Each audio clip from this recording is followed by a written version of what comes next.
Hello students of class second. Students, हमने हिंदी में ऐसे फर्स्ट में चैप्टर 8 तक स्टडी किया था। अब हम चैप्टर 9 से कंटिन्यू करेंगे। चैप्टर 9 है जेम्स वॉट। प्राचीन काल में लोग एक स्थान से दूसरे स्थान पर पैदल ही जाया करते थे। वे बैलगाड़ियों और घोड़ों की पीठ पर बैठकर भी यात्रा करते थे। उन दिनों घोड़ा यात्रा का सबसे तेज साधन था।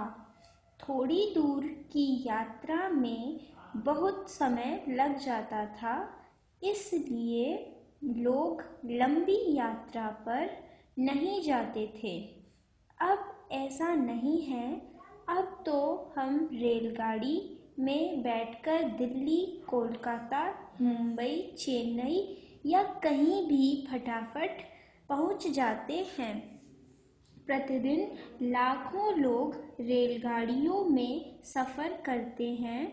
क्या आप जानते हैं कि रेल का इंजन कैसे बना? शुरू में रेलगाड़ियां भाप के इंजन से चलाई जाती थीं। भाप के इंजन का आविष्कार एक अंग्रेज ने किया था, जिसका नाम जेम्स वॉट था। जेम्स वॉट का जन्म 19 जनवरी सन 1736 में स्कॉटलैंड में हुआ था। उसे स्कूल पढ़ने भेजा गया, परंतु वह पढ़ाई में अच्छा नहीं था। उसका मन पढ़ने में नहीं लगता था। उसके पिता बढ़ईगिरी का काम करते थे। उसको भी बढ़ईगिरी और चित्रकला में आनंद मिलता था।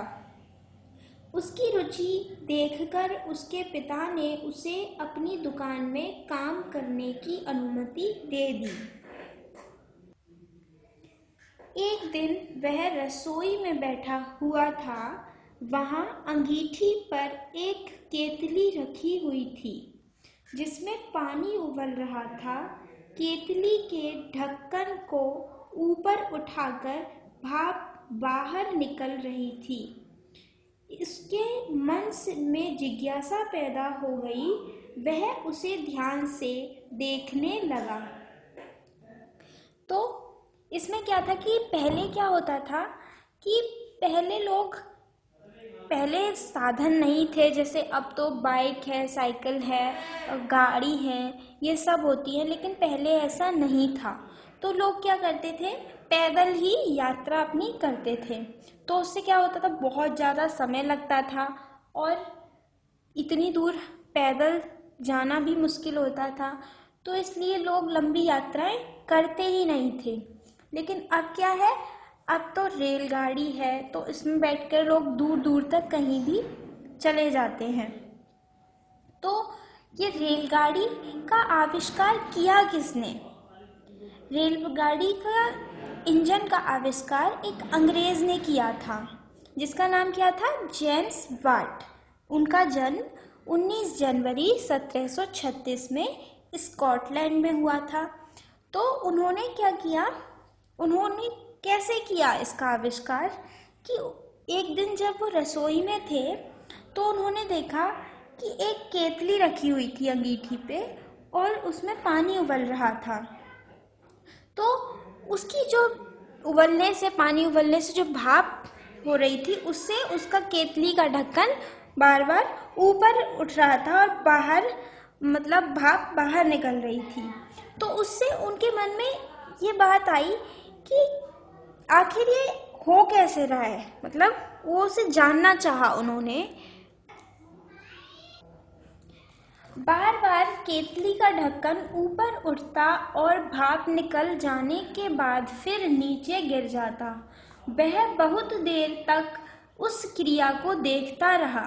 तभी उसके मन में एक विचार आया। उसने कोयले का एक टुकड़ा ढक्कन के ऊपर रख दिया, किंतु फिर भी ढक्कन बार बार ऊपर उठता और भाप निकल जाने के बाद नीचे गिर जाता। यह देखकर वह खुशी से झूम उठा।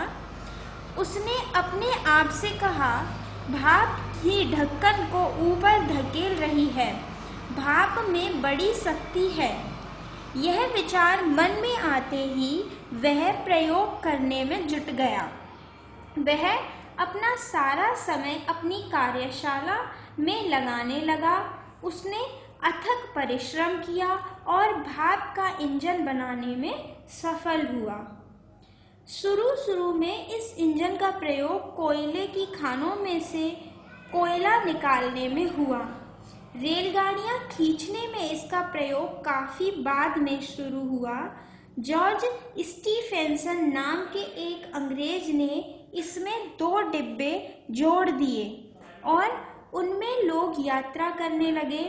उन दिनों लोग इसे लोहे का घोड़ा कहते थे। तो क्या हुआ कि जब वो केतली का ढक्कन बार बार उठ रहा था, उससे भाप निकल रही थी और वो फिर गिर जाता, तो उन्होंने यह देखते रहे। और ये देखने के बाद उन्होंने एक अपने मन में सोचा और उसके ढक्कन के ऊपर एक कोयले का टुकड़ा रख दिया। लेकिन क्या हुआ, फिर भी ढक्कन ऊपर उठ जाता और भाप निकलने के बाद नीचे गिर जाता। तो इससे उन्होंने जाना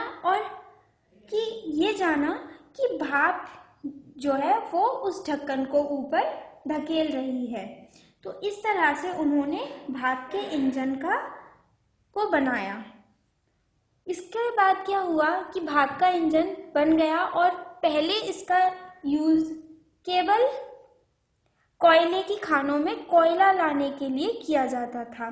लेकिन फिर बाद में एक और अंग्रेज जॉर्ज स्टीफेंसन ने उसमें 2 डिब्बे जोड़ दिए जिसमें लोग यात्रा करते थे। आजकल की रेलगाड़ियों में तो 2 दर्जनों डिब्बे होते हैं और वे बहुत तेज गति से चलती हैं। वे सामान और यात्रियों को साथ साथ ढो ले जाती हैं। अब रेलगाड़ियों को खींचने के लिए डीजल और बिजली से चलने वाले रेल इंजनों का प्रयोग होता है। अब भाप के इंजन का प्रयोग लगभग समाप्त हो चुका है। फिर भी हम जेम्स वाट के ऋणी हैं, जिसने भाप का इंजन बनाकर मानवता की महान सेवा की। उसके आविष्कार ने दुनिया को बहुत अधिक प्रभावित किया।